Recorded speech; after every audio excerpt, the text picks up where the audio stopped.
बालू मंडी बनाकर अवैध बालू बिक्री करते हुए पाया गया। वहां अवैध बिक्री में जुटे 28 ट्रैक्टर को टॉली सहित जब्त किया गया। विभाग के मंत्री के रूप में हमने कई बार स्पष्ट कर चुके हैं, सरकार की नीति और नीयत साफ है। अवैध खनन किसी भी कीमत पर बर्दाश्त नहीं किया जाएगा। जमीन पर एक्शन कर करके हमारे विभाग के लोग दिखाएंगे, जिनकी लापरवाही नजर आएगी कोई मर्सी उनके साथ नहीं होगा।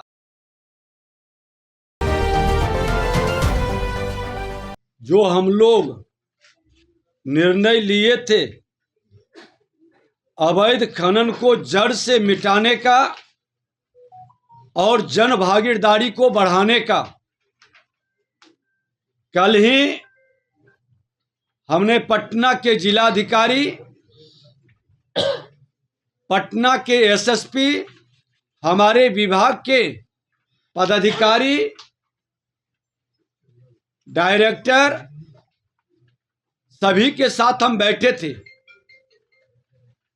और कल हमने निर्देश दिया कि ये लोगों की थोड़ी सी फिर मानसिकता जो अवैध खनन की ओर खास करके ट्रैक्टर के द्वारा होता है उस पर सख्ती होनी चाहिए। पूरी मॉनिटरिंग विभाग के द्वारा किया गया।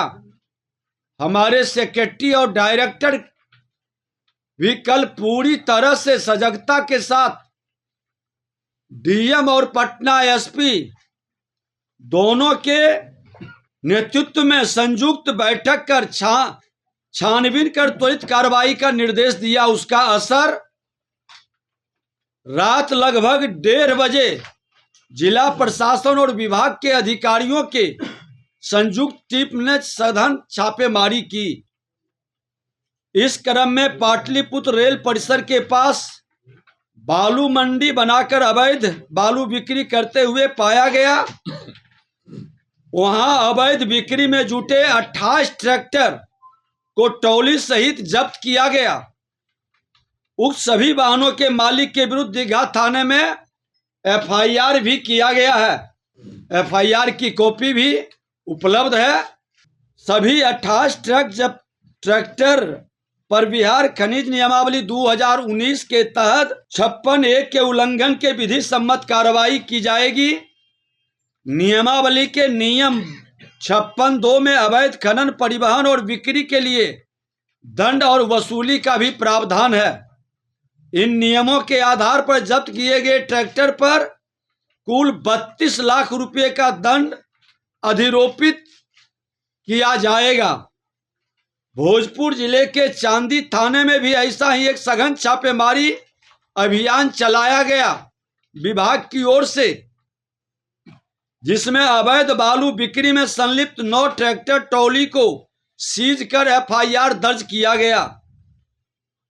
विभाग के मंत्री के रूप में हमने कई बार स्पष्ट कर चुके हैं, सरकार की नीति और नीयत साफ है। अवैध खनन किसी भी कीमत पर बर्दाश्त नहीं किया जाएगा।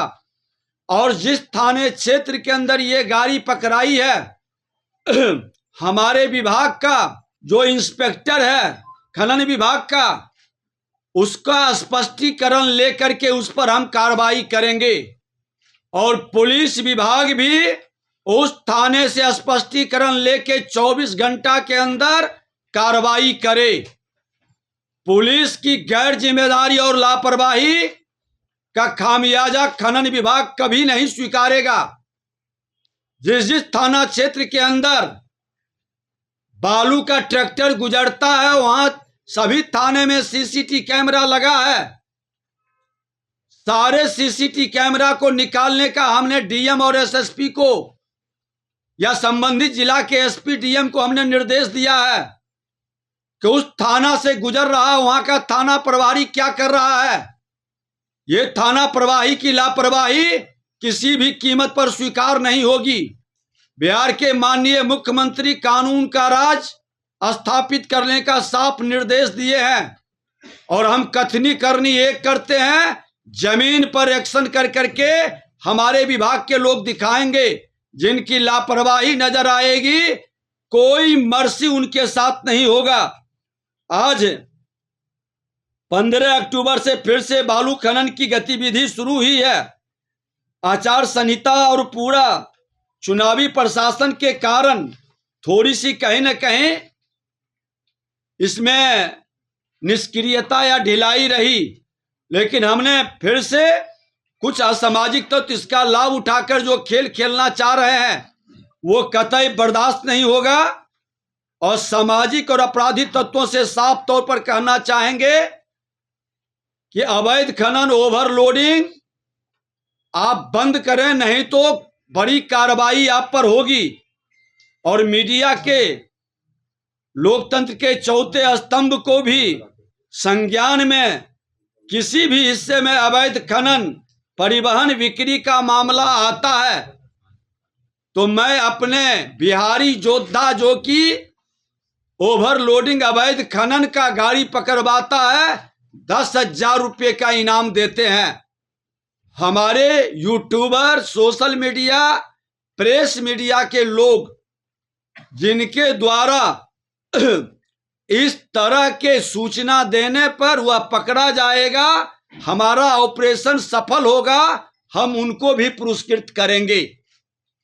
ये खुला बिहार के अंदर बिहार के मुख्यमंत्री नीतीश कुमार जी के नेतृत्व में ये एक्शन हमने शुरू किया है। और हम अपने उस प्रेस मीडिया को भी बिहारी योद्धा के रूप में वो चाहेंगे तो हम सार्वजनिक तौर पर भी सर्टिफिकेट इशू करेंगे।